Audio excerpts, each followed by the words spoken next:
हिंदुस्तान में मोदी की सुरक्षा जितनी तगड़ी होती है, उससे कई गुना तगड़ी सुरक्षा घेरे में मोदी बाइडेन की कोठी में बैठे थे। बंद कमरे में 4 यार की मीटिंग और बाहर सैकड़ों कमांडोज का पहरा था, क्योंकि दुश्मन एक नहीं बल्कि दो थे। और उसमें से एक दुश्मन तो ऐसा था जिसने अमेरिका की सीक्रेट सर्विस और वहां की खुफिया एजेंसी तक को धोखा दिया था। मोदी के दोस्त ट्रंप को उसने 15 दिनों के भीतर 2 बार निशाना बनाया था और दोनों बार गनीमत ये रही कि निशाना चूक गया। इसीलिए एसपीजी ने मोदी के दौरे से 15 दिन पहले ही पूरा फुल प्लान तैयार कर लिया था।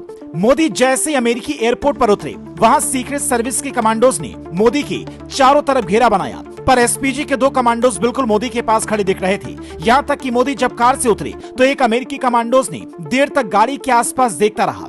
और बाइडेन का घर देखने के बाद मोदी जैसे ही बाहर निकले, विदेश मंत्री जयशंकर ने तुरंत इशारा किया और कमांडोज समझ गए कि साहब क्या चाहते हैं। क्योंकि एसपीजी ने यूक्रेन की धरती पर तमाम खतरों के बावजूद मोदी को सुरक्षित निकाला था, इसलिए अमेरिकी कमांडोज भी ये बात अच्छी तरह से जानते थे कि रास्ते में कोई भी आए तो उसे ये मिट्टी में मिलाने में मिनट नहीं लगाएंगे। जहां 4 देशों के राष्ट्राध्यक्ष बैठे हों, वहां सुरक्षा में लगे जवानों की जिम्मेदारी वैसे भी बढ़ जाती है। लेकिन एसपीजी ने जिस हिसाब से मोर्चा संभाला, उसने अमेरिकी कमांडोज का काम भी आसान कर दिया।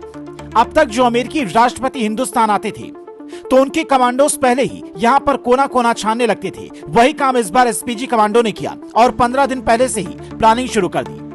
वरना मोदी जिस जगह खड़े थे और जिस हिसाब से बाइडेन और ट्रंप से मुलाकात का प्लान लेकर गए थे, दोनों के दुश्मन मोदी तक पहुंच बनाने की पूरी फिराक में थे। लेकिन एसपीजी ने सारे दुश्मनों को एक बार फिर बता दिया कि हमारे होते हमारे नेता तक पहुंचना छोड़ो, उनकी परछाई तक भी नहीं पहुंच सकती। तभी तो इंडियन एक्सप्रेस अपनी रिपोर्ट में लिखता है, पीएम मोदी के दौरे से पहले भारतीय और अमेरिकी सुरक्षा अधिकारियों के बीच 15 दिनों में 2 बार बातचीत हुई। अमेरिका के डेलावेयर और न्यूयॉर्क के उन जगहों पर जहां जहां पीएम मोदी का प्रोग्राम है, वहां की सुरक्षा सीक्रेट सर्विस ने ऐसी कर दी कि परिंदा भी पर न मार पाए। आसपास के होटल में रुकने वाले लोगों की जानकारी जुटाना, प्रोग्राम के 500 मीटर के आसपास के घर की छतों की निगरानी और मोदी के दुश्मनों पर तगड़ी नजर रखने का आदेश सीक्रेट सर्विस कमांडोज को खुद बाइडेन के खास ऑफिसर ने दिया। जबकि एसपीजी चीफ का यह सीधा आदेश था कि जो भी सुरक्षा में सेंध लगाने की कोशिश करे उसे छोड़ना मत। आप वीडियो में देख सकते हैं कि कैसे मोदी ऑटोग्राफ के लिए भी आगे बढ़ रहे हैं। भीड़ हाथ बढ़ा रही है तो कमांडोज नजरें घुमाकर उनकी ओर देख रहे हैं।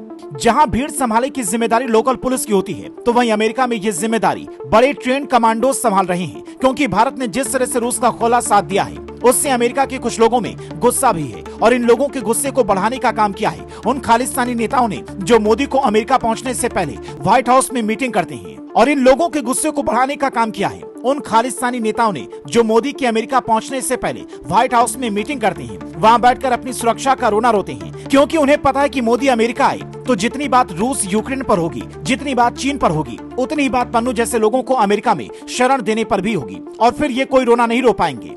तभी तो कहते हैं एसपीजी है तो किस बात का गम है। मोदी चाहे जंग के मैदान में खड़े हों या दुश्मनों की मार में, कमांडोज उन्हें तगड़े घेरे में रखते हैं। उसके बाद भी किसी ने कोई हिमाकत की तो तस्वीरों में दिख रहे ये मुस्तैद जवान उसका क्या हाल करेंगे, आप खुद ही समझ लीजिए। इसीलिए अपने जवानों को सैल्यूट कीजिए जिन्होंने पहली बार अमेरिका को यह बता दिया कि तुम्हारे जवान भले ही ट्रंप के दुश्मनों को समय रहते डिकोड नहीं कर पाए, लेकिन हम ऐसी गलती नहीं करते।